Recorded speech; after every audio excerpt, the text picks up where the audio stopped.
Allez, on plonge directement au cœur de la machine. Bienvenue dans ce décryptage consacré aux fondations absolues de l'informatique.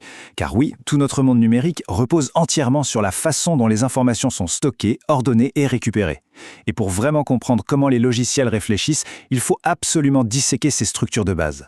Alors, voici une question fascinante qui donne souvent des sueurs froides aux programmeurs débutants. Quand une machine exécute des tâches imbriquées à l'infini, comment fait-elle pour ne jamais perdre le fil ? Pour y répondre, on va devoir soulever le capot de la gestion de la mémoire. C'est un voyage passionnant dans les entrailles même des systèmes informatiques. Voici notre feuille de route. D'abord, on fera la rencontre des piles et des fils. Ensuite, on regardera comment ça marche concrètement avec les tableaux et les listes avant de décortiquer la fameuse pile d'exécution. Et pour finir, un petit casse-tête, comment inverser leur rôle. On attaque donc la première étape, la découverte des piles et des fils. Ce sont un peu les héros de l'ombre de la gestion de l'information. Ils partagent le même objectif global, mais attention, avec des règles du jeu totalement différentes. Et franchement, le meilleur moyen de visualiser ce fossé philosophique, c'est de regarder notre quotidien. D'un côté, on a la pile, ou stack en anglais. Elle fonctionne en dernière entrée, premier sortie, le fameux LIFO. C'est exactement comme une pile d'assiettes à la cantine, la dernière assiette posée en haut sera forcément la première qu'on prendra. De l'autre côté, la file, ou Q, respecte la règle sacrée du première entrée, premier sortie, le FIFO. C'est ni plus ni moins qu'une file d'attente classique devant un distributeur de billets. Pour le jargon technique, c'est super simple. Les éléments s'empilent toujours par-dessus, grâce à l'opération qu'on appelle push. Et quand on veut récupérer une donnée, hop, elle saute du sommet avec l'opération pop. L'accès est donc ultra verrouillé, on ne touche qu'au sommet de la pile.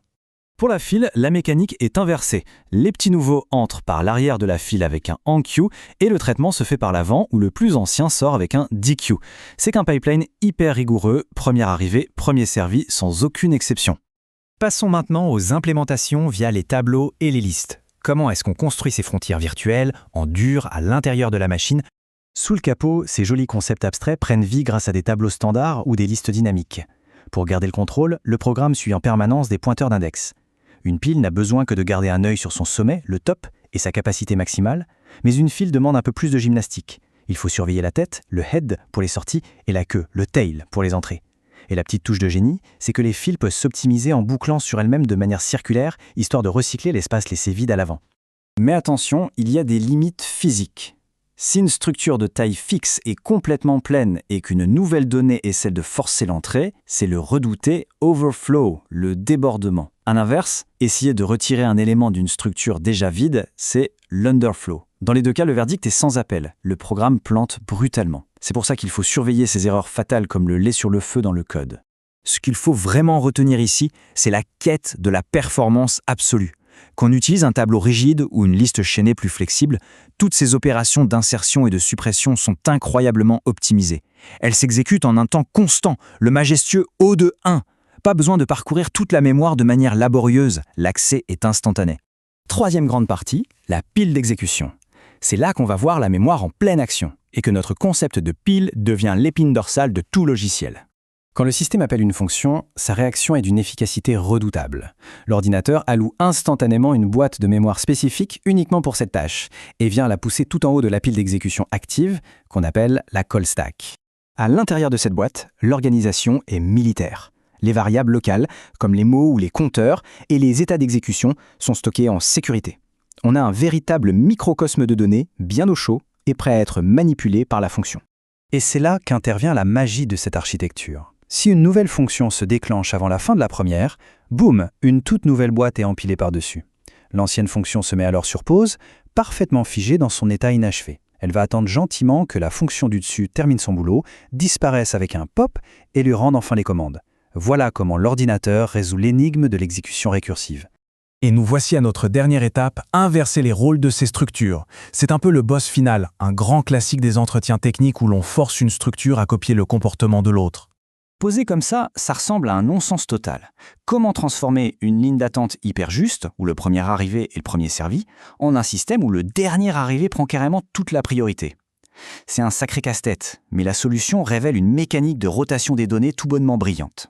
Le secret, c'est le mouvement perpétuel. En fait, on injecte un nouvel élément, puis on fait tourner agressivement toute la file de l'avant vers l'arrière, comme une roue. Sous la force de cette rotation cyclique, le tout dernier élément ajouté se retrouve mécaniquement propulsé tout devant. Et voilà, on vient de recréer de toutes pièces le comportement d'une pile à partir d'une simple file. Allez, on inverse la logique encore une fois. Est-ce qu'on peut obtenir un flux première entrée, première sortie en jonglant uniquement avec des récipients conçus pour s'empiler? Oui, c'est totalement possible, à condition d'utiliser une pile principale avec une pile auxiliaire en renfort. Là, ça demande une petite chorégraphie. Le truc, c'est de verser littéralement toute la première pile dans la seconde, comme on viderait un tube d'un coup sec. En faisant ça, on renverse complètement l'ordre de tous les éléments. L'élément le plus ancien, qui était coincé tout au fond, se retrouve majestueusement au sommet de la nouvelle pile, prêt à sortir.